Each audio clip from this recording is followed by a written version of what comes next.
and when longitudinal wave travels from rarer to denser, compression is reflected as a compression, rarefaction is reflected as a rarefaction. So there is no change of phase during this reflection. So when longitudinal wave travels from a denser medium to rarer medium, काय होईल बघा, compression is reflected as a rarefaction, and here a reversal of phase takes place, that is phase changes by pi radians. So when compression reaches a rarer medium from denser medium, it pushes the particles of rarer medium. So due to this, particles of rarer medium gets compressed and move forward, and rarefaction is left behind. Thus compression gets reflected as a rarefaction. Similarly rarefaction gets reflected as a compression. So आपल्याला इथं दुसऱ्या diagram सुद्धा गरजेचे आहेत, त्याआधी आपण draw करू.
तर तुम्ही डायग्राम काढायचे, परीक्षेला स्पीडमध्ये येण्यासाठी आता प्रॅक्टिस पाहिजे. तर तुम्ही सुद्धा डायग्राम काढायचे आहेत, ओके, माझ्या बरोबर. सो याच्यामध्ये आपली second diagram, reflection of longitudinal wave from a rarer medium. First आहे reflection of longitudinal wave from denser medium. First काय आहे, रिफ्लेक्शन of longitudinal wave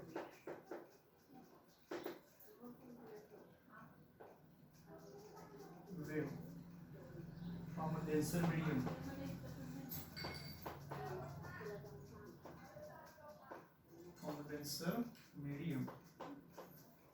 आणि इथं आहे reflection of longitudinal wave, reflection of longitudinal wave, longitudinal wave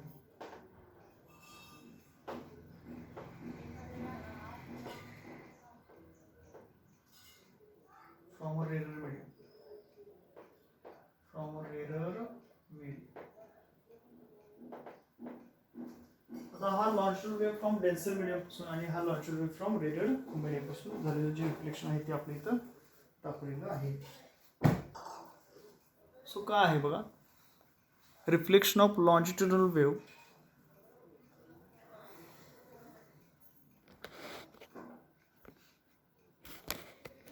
तर longitudinal wave म्हणजे आपल्याला हे आधी माहिती पाहिजे. So longitudinal waves means what? The particles of the medium are vibrate parallel to the direction of its propagation. जे असणारे मीडियमचे particles आहेत, the particles of the medium are vibrating parallel to the direction of its propagation. म्हणजे त्या वेव्हचं जे propagation होतं त्या असणाऱ्या प्रॉपगेशनला जर particle vibration of particles of medium कसे असतील, पॅरलल असतील, तर त्याला आपण काय म्हणतो? लॉन्जिट्युडनल वेव्ह असं म्हणतो. ओके, सो लॉन्जिट्युडनल वेव्हज मध्ये आता काय आहे बघा. So first point, that is incident longitudinal waves. या longitudinal waves काय होणार आहेत? Incident होणार आहेत. ओके, आता याच्यामध्ये याला आपण म्हणतो रेररफॅक्शन आणि याला म्हणतो आपण compression. The region where which more crowd is occurred, this is a compression, and the region where pressure is less. असं रिजन की ज्या ठिकाणी प्रेशर मॅक्सिमम आहे त्याला आपण म्हणतो कॉम्प्रेशन. असं रिजन की ज्या ठिकाणी प्रेशर कमी आहे त्याला आपण काय म्हणतो? रेररफॅक्शन. म्हणजे तो रेररफॅक्शन आणि कॉम्प्रेशन. ओके, असा तो काय आहे? पार्ट आहे. आता याच्यामध्ये इन्सिडेंट लॉन्जिट्युडनल वेव्हज, जेव्हा हे इन्सिडेंट झालेले longitudinal waves are incident on a rigid wall. समजा ही काय आहे? रिजिड वॉल आहे. So rarefactions are incident on a rigid wall, then it converted into compression. So after reflection, it again as a reflected wave, that is in form of rarefaction. So rarefaction आपण त्याच्यावरती rigid wall वरती incident केले, ते आपल्याला काय भेटतील? Rarefaction भेटतील. Reflection of longitudinal wave from a denser medium. मग असं का? So this is a denser medium. Whenever rarefactions are incident on a denser medium, the particles are vibrate, are more pressurized or crowded at the rigid wall. Rigid wall च्या ठिकाणी असणार त्याचं जे crowding आहे, pressure आहे, okay, ते काय होणार? त्या रिजनचं जास्त होणार. सो रेरफॅक्शनचं कन्वर्जन तिथं कॉम्प्रेशन मध्ये होणार. सो आफ्टर कॉम्प्रेशन त्याच्यामधून परत काय होणार आहे? रिफ्लेक्ट होऊन बाहेर येणार. तो मात्र आता काय येईल? As a रेरफॅक्शन. सो रेरफॅक्शन आपण कोड केला तर रेरफॅक्शन मिळणार. जर आता कॉम्प्रेशन दिलं तर तुझं काय बाहेर पडणार आहे? कॉम्प्रेशनच येणार. So this is the reflection of longitudinal wave from a denser medium. Okay, त्यानंतर आपला इथं सेकंड पॉईंट कोणता आहे बघा. सेकंड पॉईंट या ठिकाणी reflection of a longitudinal wave from a rarer medium. तो जो आहे तो हे आता कसं रिफ्लेक्शन झालं? डेन्सर मीडियमकडून. ओके, म्हणजे ज्यावेळी travelling wave rarer medium to denser medium जी पहिल्या आपण डायग्राममध्ये बघितली. So this is a longitudinal wave travelling from rarer medium to denser medium. In a longitudinal wave compression is a high pressure region while rarefaction is a low pressure region. So while rarefaction is a low pressure region, when compression reaches the denser medium, it tries to push the particles of that medium. Okay, when compression reaches the denser medium, it tries to push the particles of that medium, but the energy of particles in a rarer medium is not sufficient. But the energy of the particles in rarer medium मध्ये असणारी जी काही पार्टिकलची energy आहे ती कशी आहे? Is not sufficient to compress the particles. When compression reaches the denser medium, it tries to push the particles of that medium. But the energy of particles in the rarer medium is not sufficient to compress the particles of denser medium. So according to Newton's law of motion, equal and opposite reaction त्या ठिकाणी होणार. So particles of rarer medium gets compressed. And when longitudinal wave travels from rarer medium to denser medium, compression is reflected as compression and rarefaction is reflected as rarefaction. मग आता जर आपण पहिली डायग्राममध्ये बघितलं, रेरफॅक्शन इन्सिडेंट झाला, त्याचं कन्वर्जन कॉम्प्रेशनमध्ये झालं, कॉम्प्रेशन रिफ्लेक्ट होतो. जसं आपण रेरफॅक्शन दिला तसं रेरफॅक्शन मिळेल, किंवा कॉम्प्रेशन जर दिलं असेल तर काय होणार आहे? कॉम्प्रेशन मिळणार आहे. Okay, compression is reflected as compression, rarefaction is reflected as rarefaction. So there is no change of phase. त्या ठिकाणी कसलीही फेज आपली चेंज होणार नाही ड्युरिंग दिस रिफ्लेक्शन. ओके. आता सेकंड डायग्राममध्ये जर आपण बघितलं, when longitudinal wave travels from denser medium to rarer medium. समजा एखादी लॉन्जिट्युडनल वेव्ह डेन्सर मिडियमकडून रेरर मिडियमकडे जर जात असेल, compression is reflected as rarefaction. आता इथं मात्र काय होतं बघा, कॉम्प्रेशन जे आहे ते काय म्हणून रिफ्लेक्ट होतं, compression is reflected as a rarefaction and here reversal of phase takes place, that is phase changes by pi radian. Okay, so when compression reaches a rarer medium from denser medium, it pushes the particles of rarer medium. Due to these, particles of rarer medium get compressed and move forward and rarefaction is left behind. Okay, so thus compression gets reflected as a rarefaction and similarly rarefaction gets reflected as a compression. Okay, ठीक आहे. त्याच्यामध्ये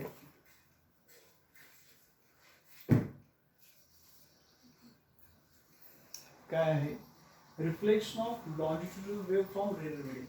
समजा याचं compression, this is a denser medium आणि इकडची काय असेल rarer medium, ही आहे रेरर मिडियम. समजा when longitudinal waves travelling from denser medium to rarer medium, याच्यामध्ये काय म्हटलं आपण, when longitudinal waves travel from denser medium to rarer medium to denser medium. तसं इथं काय सांगतो आपण, denser medium to rarer medium, म्हणजे याच्या जर अपोजिट घेतलं असेल. So compression is incident. पहिल्यांदा जर समजा कॉम्प्रेशन असेल, so compression rarefaction, compression rarefaction, compression rarefaction form मध्ये लॉन्जिट्युडनल वेव्हज असतात. Compression rarefaction, compression rarefaction. So whenever compression is incident on a rarer medium, so it as a rarer medium at the point of incidence, त्या point of incidence च्या ठिकाणी काय निर्माण होणार आहे, rarer medium असणार आहे. So after incidence on a rarer medium, the all particles are compressed here and all rarer medium are changes its phase by pi radian. So compression is obtained. So again it is reflected back into the same medium. So compression, rarefaction, again we get rarefaction. So whenever we giving the compression, we are obtaining rarefaction, or whenever we going to the rarefaction, reflected as a compression, and vice versa. So whenever longitudinal waves are traveling from denser medium to rarer medium, then what? Then compression reflected as a rarefaction and rarefaction reflected as a compression. Okay, ठीक आहे. तर हे आपलं काय आहे, तर reflection of longitudinal waves. Okay, त्यानंतरच आपला नेक्स्ट पॉईंट आहे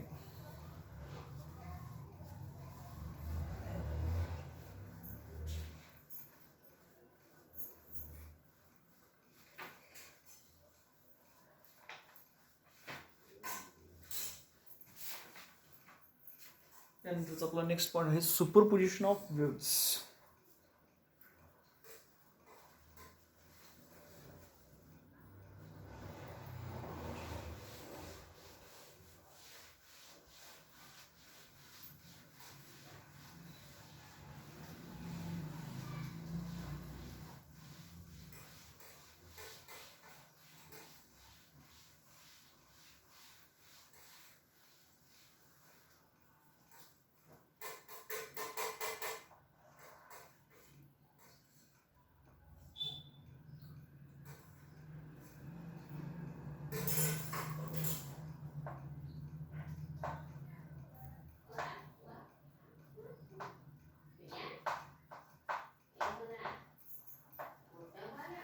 सुपरपोजिशन ऑफ वेव्हज.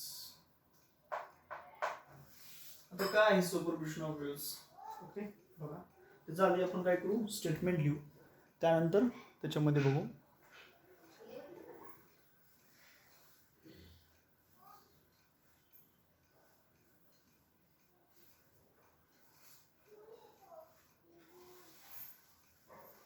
सो मी इथं सुपरपोजिशन ऑफ वेव्हज लिहितो, त्यानंतर त्याच्या आधी डायग्राम पण आपल्याला काढायचे. सो स्टेटमेंट बघा, when two or more waves, when two or more waves traveling through a medium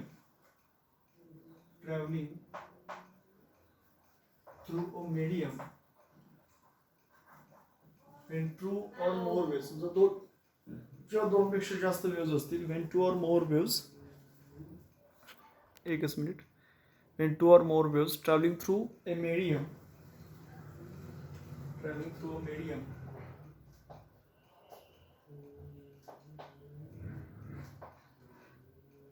arrive at a single point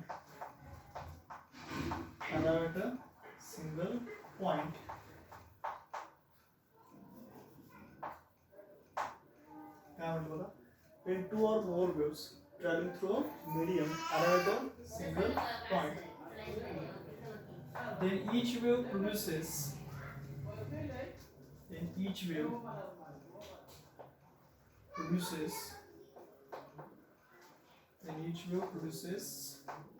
its own displacement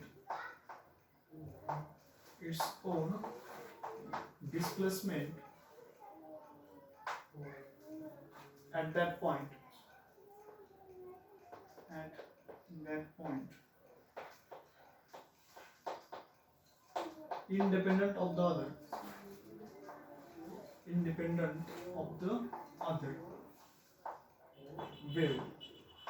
independent of the other wave when two or more waves traveling through a medium arrive at a single point then each wave produces its own displacement at that point independent of the other so therefore resultant displacement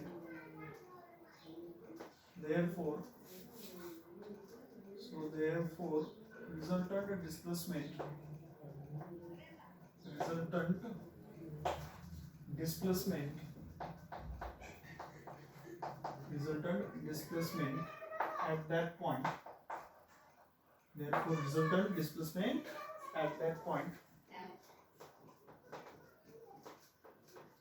is equal to vector sum of displacements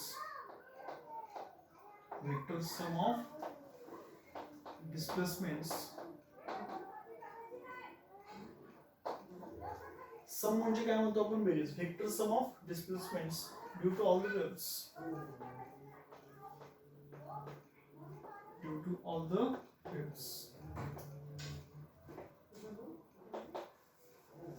so हे आपलं काय आहे superposition of waves आहे काय superposition of waves म्हणजे सांगितलं की when to or more waves travelling through a medium जेव्हा दोन किंवा दोनपेक्षा जास्त वेव्स एखाद्या मीडियममधून काय होत असतील ट्रॅव्हल होत असतील when to or more waves travelling through a medium arrive at a single point आणि त्या समजा दोन्ही वेव्स एका सिंगल पॉईंटमध्ये जर आल्या then each wave produces its own displacement तेव्हा प्रत्येक वेव्ह काय प्रोड्यूस करेल त्याचं स्वतःच एक डिस्प्लेसमेंट प्रोड्यूस करेल त्या पॉईंटला independent of the other wave. So therefore resultant displacement at that point is equal to vector sum of displacement due to all the waves. Okay. यालाच आपण काय म्हणतो सुपरपोजिशन ऑफ वेव्स. ओके समजा आता काय म्हटलेलं आहे स्टेटमेंटमध्ये when two or more waves are traveling through medium समजा दोन किंवा दोनपेक्षा जास्त वेव्स आहेत आणि एखाद्या मीडियममधून त्या ट्रॅव्हल होऊन एका सिंगल पॉईंटमध्ये जर ते आल्या and they come at a single point then each wave produces its own displacement. तेव्हा काय होतं प्रत्येक वेव्ह स्वतःचं एक डिस्प्लेसमेंट प्रोड्यूस करतं then each wave produces its own displacement at that point independently of the other. Okay, so therefore resultant displacements due to all the waves is equal to which आपण काय घेतो vector sum of displacement due to all the waves. म्हणजे त्या ठिकाणी सगळ्या waves निघून एकत्र येऊन त्या पॉईंटमध्ये जे काय डिस्प्लेसमेंट तयार केलेलं आहे त्या सगळ्या डिस्प्लेसमेंटचे आपण काय घेतो ॲडिशन घेतो बेरीज घेतो.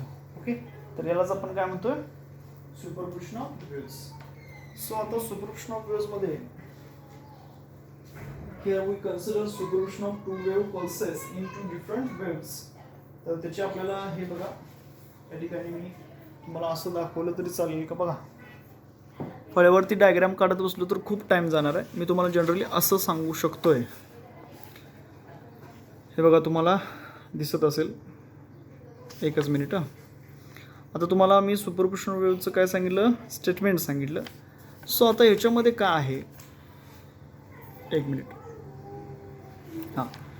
So superposition of two wave pulses of equal amplitude and same phase moving towards each other. आता हे बघा, हे काय आहे तर superposition of two wave pulses of equal amplitude, दोघांचा ॲम्प्लिट्यूड सेम आहे, सेम फेज आहे, moving towards each other. Okay. समजा इनिशियल टाईम काय आहे, 0 आहे, 0 सेकंड. ए ही डायग्रॅम जर तुम्ही पाहिली, ओके, ए डायग्रॅम जर तुम्ही पाहत असाल तर तुमच्या लक्षात येईल इनिशियल काय आहे टाईम 0 असताना दोघांचं ॲम्प्लिट्यूड जे आहे या ठिकाणचं, हे दोघांचं ॲम्प्लिट्यूड कसं आहे, सेम आहे आणि दोघे एकमेकांच्याकडे मूव्ह होत आहेत. त्यानंतर बी या डायग्रॅममध्ये टाईम 1 सेकंड झालं, ते दोघेही एकमेकांच्याकडे मूव्ह होत आहेत. टाईम 2 सेकंड झालं, दोघंही एकाच पॉईंटमध्ये येत आहेत. पॉईंट 3 सेकंड झालं तर दोघंही एकमेकांना पास आऊट झाले. 4 सेकंदानंतर पास आऊट होऊन ते पुढे गेले. 5 सेकंदानंतर ते परत पुढं सरकले. 6व्या सेकंदानं ते पूर्णपणे पुढे सरकले. So this is a superposition of two wave pulses of equal amplitude and same phase moving towards each other. आता ॲक्च्युली काय होतं याच्यामध्ये बघा, तुम्ही डायग्रॅमकडे लक्ष द्या, मी तुम्हाला सांगतो. असं डायग्रॅम जर काढायची म्हटली तर आपल्याला खूप वेळ जाईल, कारण हे 6 डायग्रॅम, त्यानंतर इकडच्या 4 आहेत. सो फळ्यावरती डायग्राम काढायचं म्हटलं तर आपली 15-20 मिनटं यात जाण्याच्या ऐवजी मी पुस्तक असं धरून तुम्हाला डायग्रामकडे तुम्ही फक्त बघा, मी सांगतो ते कसं आहे ते. सो या ठिकाणी असणारं जे propagation of approaching wave pulses, हे बघा, आपण सिंगर्स बघतो using a special type of headphones वापरतात during recording the songs. So those are active noise cancellation headphones which is the best possible solution to avoid background sound. So active noise cancellation headphones consist of small microphones, one on each earpiece. They detect the ambient noise that arrives at the ears. So special electronic circuit is built inside the earpiece to create sound waveforms exactly opposite to the arriving noise. So this is called anti-sound. So anti-sound is added in the earphones so as to cancel the noise from outside. So this is possible due to superposition of waves, as the displacement due to these two waves cancel each other. So phenomenon of interface beats किंवा stationery waves form करायचे असतील, हे सगळं superposition of वेव्सच्या प्रिन्सिपलवरती काम करतं. Okay. आता ह्याच्यामध्ये काय आहे बघा, जे propagation of approaching the wave, okay, the propagation of approaching the wave pulses their successive positions जे आहेत after every second, their superposition and their propagation after superposition are shown in फिगरमध्ये आपल्याला दाखवलेलं आहे A to F पर्यंत. हे बघा, ही figure A एकदम टॉपची काय आहे, ए फिगर, ते कुठंपर्यंत दाखवलेलं आहे, FG फिगरपर्यंत दाखवलेलं आहे. Suppose two waves cross each other between 2 second and T is equal to 4 second, म्हणजे 2 सेकंद आणि बघा 4 सेकंद, 2, 3, 4 आहे का. Okay. Suppose two waves cross each other between 2 second and 4 second, ते आपल्याला डायग्राममध्ये CD दाखवलेलं आहे. So two waves pulses superpose. Okay. हे जे suppose two waves cross each other between 2 second and 4 second.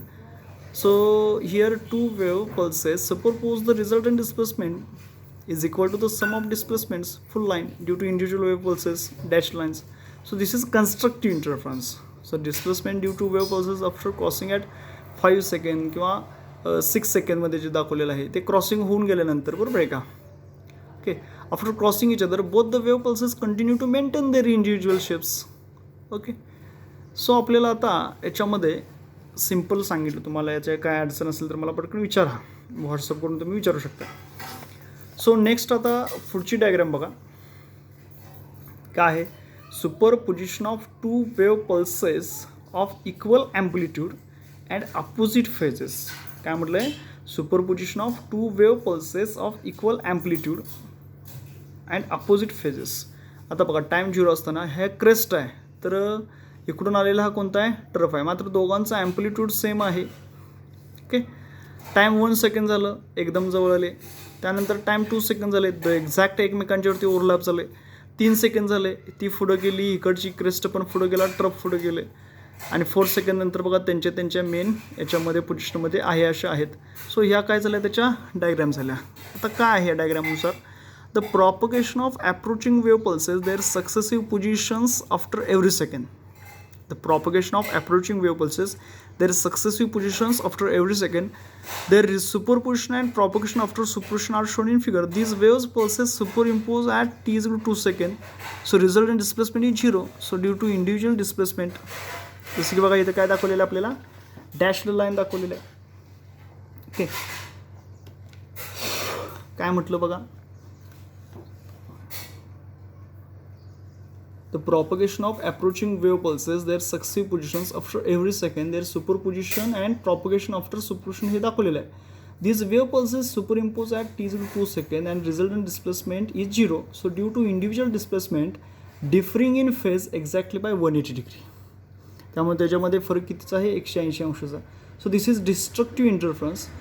Displacement due to one wave pulse is cancelled by displacement due to other wave pulse. So when they cross each other, after crossing each other, काय होईल, both the wave pulses continue and maintain their individual shapes. हे बघा आहे का तसंच त्यांनी ठेवलेलं, अतिशय सिंपल आहे. फक्त त्या डायग्राम तुम्हाला काढायचे आहेत. दोन क्रेस्ट एकत्र येताना आणि क्रेस्ट पासआउट झाले, तसंच एक क्रेस्ट एक ट्रफ एकत्र येताना आणि क्रेस्ट ट्रफ सरळ एकमेकांच्या पासआउट झाले. So this is the superposition of waves. Okay, so next point आपला काय आहे, amplitude of resultant wave produced due to superposition of two waves. तर त्याचं आपल्याला इथं ॲम्प्लिट्यूड फाइंड आउट करायचं आहे. त्यानंतर त्याच्यावरती असणारे नेक्स्ट काय आहेत, प्रॉब्लेम्स आहेत. त्यानंतर स्टेशनरी वेव्ह आहे. ठीक आहे. सो superposition of waves आपल्या लक्षात आलं, when two or more waves traveling through a medium are at a single point, then each wave produces its own displacement. Okay, superposition of waves म्हणजे काय म्हणतो आपण, when two or more waves traveling through a medium are at a single point, then each wave produces its own displacement at that point independent of the other. So therefore resultant displacement is equal to vector sum of displacements due to all the waves. Okay, यानंतर आपल्याला त्याचं ॲम्प्लिट्यूडचं expression find out करायचं आहे next लेक्चरला. धन्यवाद.